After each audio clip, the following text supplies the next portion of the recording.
My name is Matt Fagan. I'm the district interpreter here in the Giant Forest District of Sequoia National Park, and we are standing in the shadow of the world's largest tree, the General Sherman tree. Now by largest, I mean largest by volume. It isn't the tallest or the largest around, but by volume it is the biggest. It's about a little bit over 52,000 cubic feet. Now to give you an idea of the size of this thing, if you were to look at the base of the tree, and if you took one of our Sequoia shuttle buses, our shuttle that we have that goes all around the Giant Forest for free, if you were to park that in back of the General Sherman, you'd only be able to see the front and the back bumpers. The rest of the 35-foot bus would be hidden by the mass of the General Sherman. So it is very, very big. One of the things people are fascinated by is the fact that these trees do in fact fall down. They ask what kills the trees, and basically they either fall over because the ground has gotten a little too wet or the wind has pushed them over. We don't know of any trees that have actually died of old age. They usually fall for some reason. And when they fall, we can't very easily take them out of the trail. So we'll cut a hole or cut part of them out, so if it's crossing a trail, you can still use that same trail. And people are fascinated by the fact that these trees are so wide, so big around, that you can actually walk through them. Well, in the days before photography, people did not believe these trees actually existed because of the description of how big they were. The first European American that came into this area, Hale Tharp, saw these trees and he went down and told his friends, "These trees are enormous," and he described them and they just said, "Yeah, right." They didn't believe him. So finally he told some of his friends, "I just saw some of the biggest grizzly bears I've ever seen in my life up there in the Sequoia, up in the Sierra, so you've got to come with me." So they wanted to come see the big bears because they did believe that there were giant bears up here. When they came up here, they looked at the trees and they realized Hale Tharp was not lying. It was just too good to believe that these trees are so big.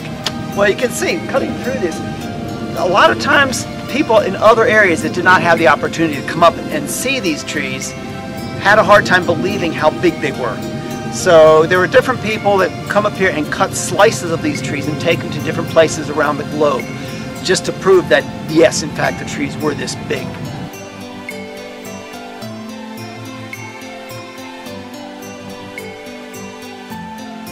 Hi, my name is Dana Dirks and I'm Public Affairs Specialist at Sequoia and Kings Canyon National Parks.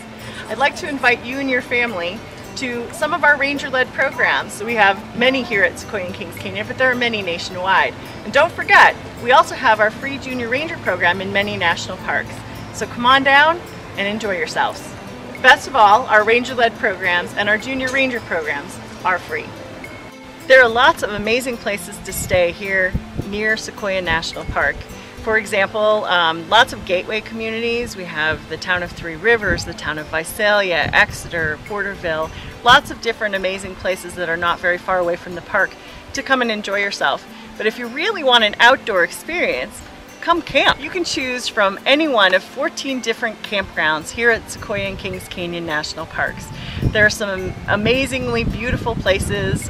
We're here today in Lodgepole Campground, where a creek runs right through it.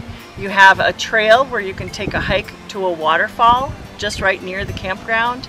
But come and explore. It's a great way to really see the park firsthand and look at the beautiful, incredible stars at night. If you'd like to learn more about Sequoia and Kings Canyon National Parks, our guide is an excellent place to start. Our guide and our park website. Our website is www.nps.gov/SEKI. And you can find the guide available online as well with every different season to help you plan your trip carefully and safely and have a great time. Hello, I'm Pete McCracken, currently Vice Mayor of the City of Porterville, and I've been in Porterville since 1976. Many years ago, back in the 80s, we had a visitor that I'd worked with overseas who spent a week in Porterville on his annual leave, and we took him up to the big General Sherman tree. This is a gentleman that had worked overseas for almost 30 years. He's seen the 7 wonders of the world. He's seen everything. I watched him stand at the base of that tree and just look up. And he stood there for nearly half an hour just admiring the tree. because of all the things he'd seen and done in the world. That was something that just impressed him completely, that he'd never seen before. And I've walked up on Morro Rock. I'm glad I did it in the past. I'm not sure I could do it again. It's a rather steep climb.